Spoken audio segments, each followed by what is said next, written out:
Lalo na namang dumami ang celebrities at online personalities na makikigulo sa May 2025 local at national elections.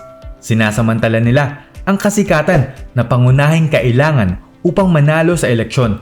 Kaya ngayon ay samahan ninyo akong tuklasin ang celebrities na baguhan sa politika na tatakbo sa May 2025 elections.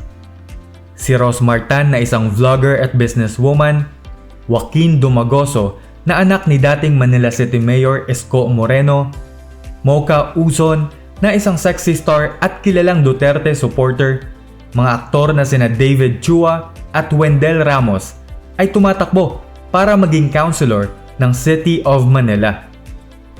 Si Enzo Pineda na isang aktor at anak ng dating congressman at Dolan Castro na isang radio at TV reporter ay parehong tumatakbo para maging councilor sa Quezon City. Ang beauty queen na si Shamsi Supsup at dating sexy actress na si Ara Mina ay tumatakbo bilang councilor sa Pasig City. Si Ayon Perez na isang Showtime host ay tumatakbong councilor sa Concepcion, Tarlac. Ang controversial actor na si Aljur Abrenica ay tumatakbong councilor sa Angeles City, Pampanga. Si Michael Pacquiao na isang rapper at anak ni former Senator Manny Pacquiao ay tumatakbong councilor sa General Santos City, South Cotabato.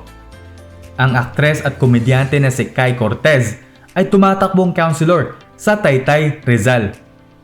Si Neil Coleta na isang TV host at aktor ay tumatakbong councilor sa Dasmariñas City, Cavite. Ang veteranong aktor na si Emilio Garcia ay tumatakbong mayor sa bayan ng Bay, Laguna. At ang aktor na si DJ Durano ay tumatakbo rin bilang mayor ng Cebu City. Ang aktor na si Aaron Villaflor ay tumatakbong board member sa lalawigan ng Tarlac. At ang veteranong aktor na si Roy Venzon naman ay tumatakbong board member sa lalawigan ng Benguet. Si Luis Banzano na isang aktor at TV host ay tumatakbong vice governor sa probinsya ng Batangas kung saan dating governor ang kanyang ina na si Vilma Santos. Ang aktor at model na si Marco Gumabaw ay tumatakbo upang maging congressman sa 4th District ng Camarines Sur. Ang ibang mga personalidad naman ay susubukang maging congressman o congresswoman sa pamamagitan ng party list system.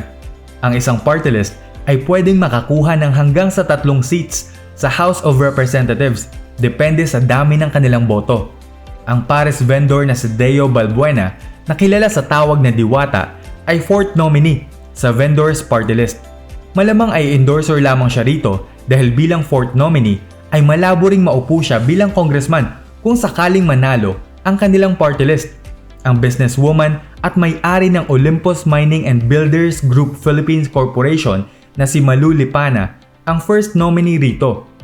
Ang vlogger at businessman na si Wilbert Tolentino ay first nominee ng Ahon Mahirap Party List. Ang aktor na si Zanjo Marudo ay second nominee ng ASAP na Party List.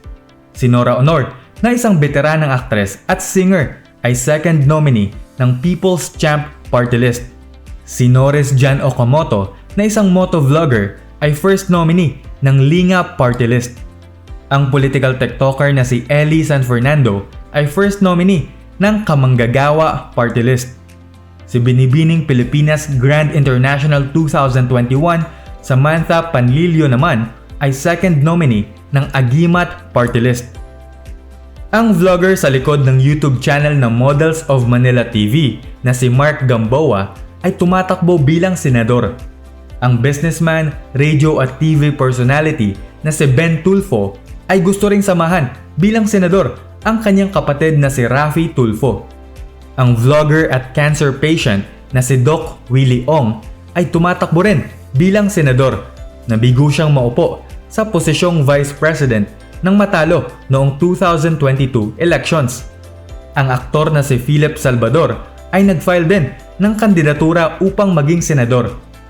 Sa kabila ng kanyang pagtanggi na tumakbo sa pagka-senador noon ay naghain rin ng kandidatura ang TV host at singer na si Willie Revillame. Tumatakbo rin sa pagka-senador ang singer at lawyer na si Jimmy Bondoc. Sa kabila ng pagkakaaresto at kinakaharap na maraming kaso ay naghain din ng kandidatura upang maging senador si Pastor Apollo Kibuloy. Iboboto mo ba ang mga celebrities at influencers sa darating na May 2025 elections? Bakit? Aabangan namin ang sagot mo sa comment section.